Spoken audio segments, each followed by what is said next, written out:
How you guys doing today? All right, we're gonna try something different. I'm gonna mix it up. I always tell you guys to like and subscribe at the end, but I'm gonna tell you now, if you like my videos, like them.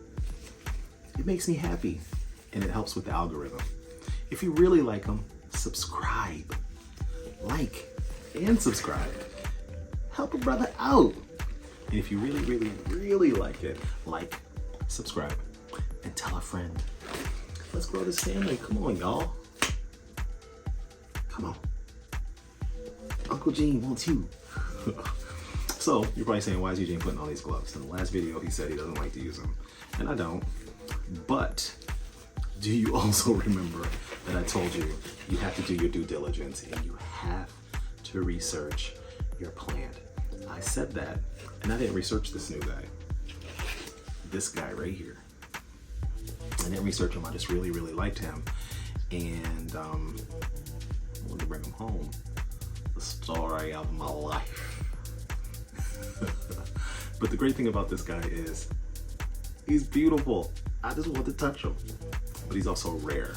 And he's rare because of this. This guy is a hybrid. I'm gonna tell you his name. This is a Philodendron fuzzy petiole. And they call him that because right around all his petioles is this little fuzz. And these are like little spikes. These guys are gonna grow red as it matures, and then they're gonna go back to green. The interesting thing about these fuzzy petioles is that they're toxic.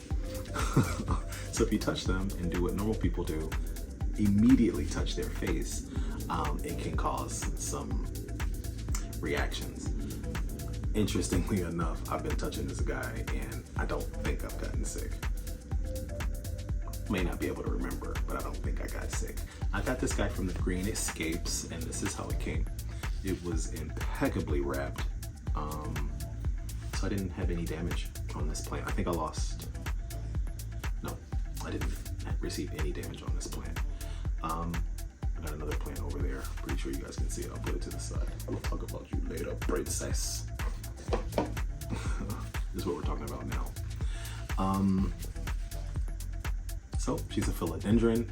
A couple things that you need to know. Philodendrons just need the right environment. And I've been doing very well by my philodendrons. Not all of them, but most of them. They do have very specific requirements, and that is for a few reasons. Philodendrons have very delicate roots. So they can't be overwatered, they can't be underwatered. They do not like to be water soaked, but of course they get thirsty. So what I'm gonna do is, I'm going to do like a 75% tropical mix. And I'll leave you links to what I use in the description. Third away, I'm going to add orchid bark to this guy, just so my soil can be chunky. I have a chunky soil. Take a little bit of that out. Add in some orchid bark and some perlite. These pots actually have drainage, so go Gene.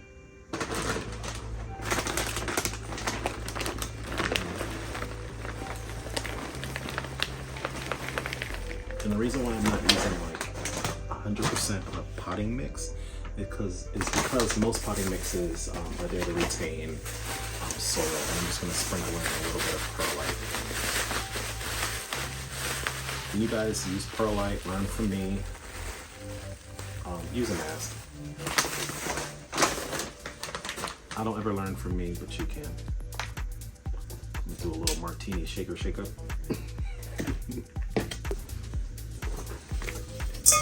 That's what I should have did in the beginning.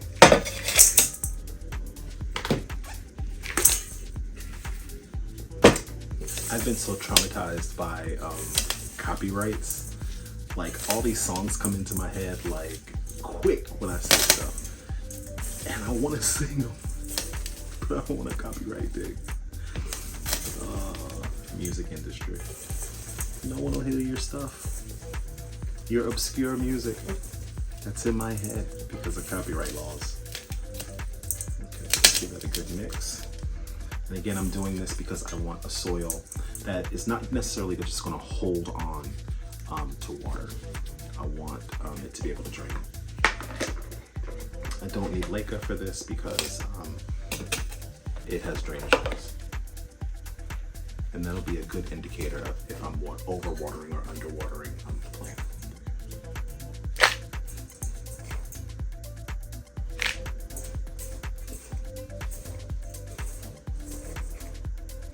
And I know it's kind of like vague when I say the correct, soil composition or the correct lighting. It could be confusing because it really changes from region to region, and it changes by certain parts of those regions. Again, I live in Harlem. It can get very moist up in here, very humid. So I have to counteract that. Again, if you're going to get a philodendron fuzzy petiole, please remember that this plant is toxic. And like my Rhaphidophora, it's rare. It's rare because it is a hybrid. You cannot find this plant in nature unless someone just put it there. It is a combination of upwards of 2 plants. Okay. I do like to keep the soil that it came in, a little bit of it at least. So it doesn't feel like I totally just took it out of its environment. You do want to break up those leaves. I mean, you want to break all those leaves? No, you want to break up the roots. And by breaking them, I mean like loosen them up. Do not break the roots. It can be like a bowl in a china shop. So try to have lighter hands than me.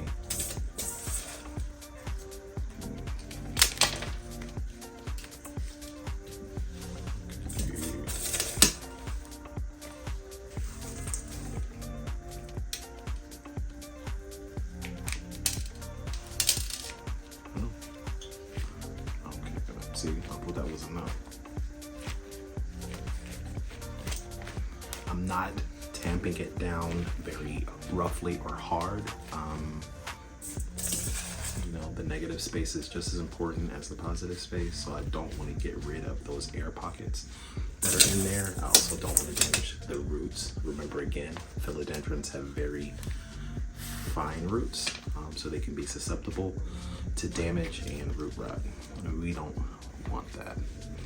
You are going to lose these little starter leaves, and that's normal to make way for the bigger ones. Okay.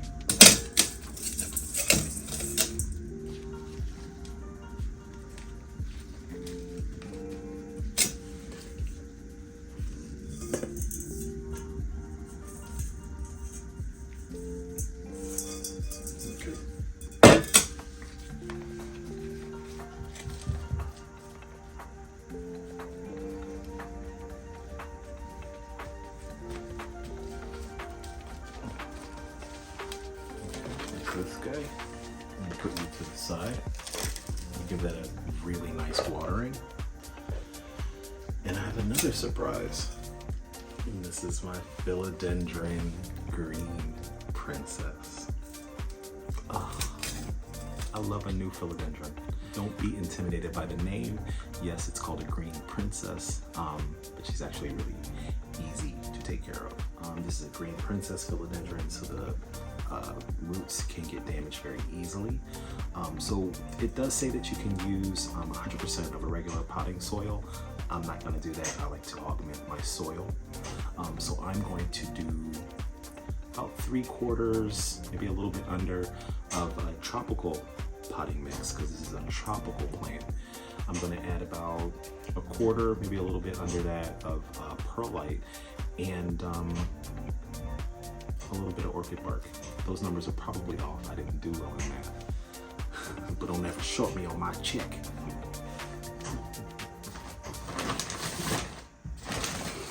And I think you can buy this. Okay. This is the powder I'm going to use, the planter that I'm going to use. And it has drainage, so I don't have to add leca. I should add a screen.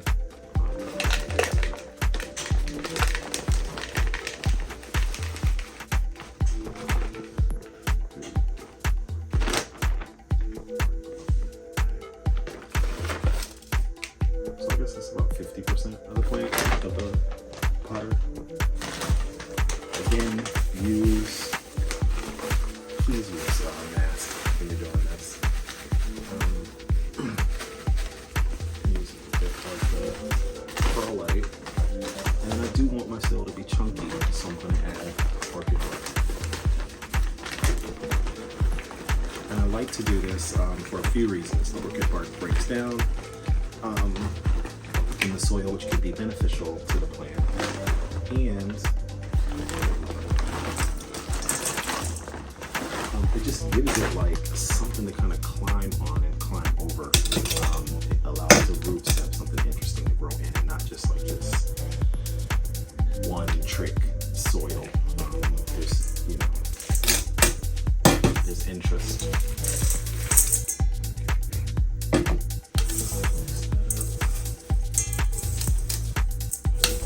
One of the things that I really like about plants is most of them will tell you when something's wrong. They won't just die.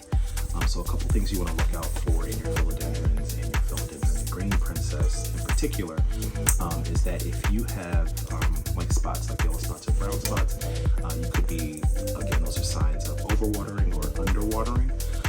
If you do find that you're an overwaterer, you do want to add more perlite to your mix, just so that that water can drain, so that you're not necessarily trying to second guess have I overwatered it or underwatered it. None of your philodendrons will want wet feet. So if your saucer collects, and if you're really kind of like a novice to planting philodendrons or plants in general, don't go for the potters that don't have drainage. That'll be a no-no for you, because you can't regulate until you really are proficient in watering your plants with how much water they do or don't get. And so you don't run into that, make sure that it always has drainage. So if the water obviously is filling up the collecting plate, you've overwatered your plant. But because it has drainage holes, you have a better chance of getting rid of that water. Let that plant dry out as much as possible before you re-water it, okay? These plants do not like wet feet. Again, their roots are not that big, so they can't drink that much. If they drink too much, they die. They rot, just like you would. So that's my mix.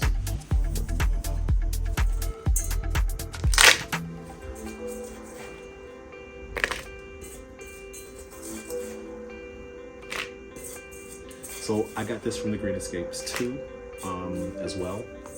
And this was just this. It didn't come in a pot, so I don't have any soil to transfer over. It's really just I'm gonna place that in there.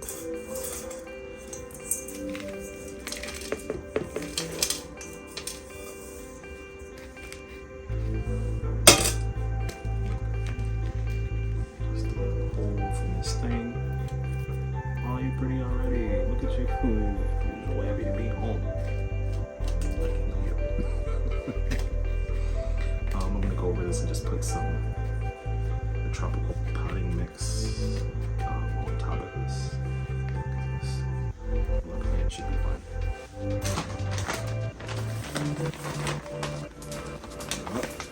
The orchid, see? Thinking about dinner.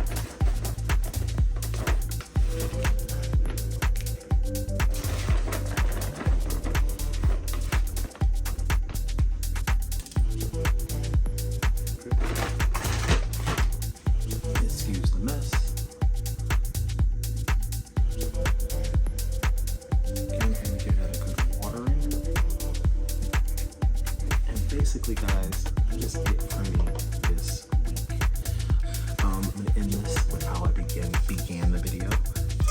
If you guys like my videos, like them. If you really like them, like and subscribe. If you find yourself triple liking them, please like, subscribe, and tell a friend. Like always, I like to grow this family. I like talking to you guys. I want to talk to your friends too. Talk to all of y'all. Okay. These are my buddies. Of course, I'll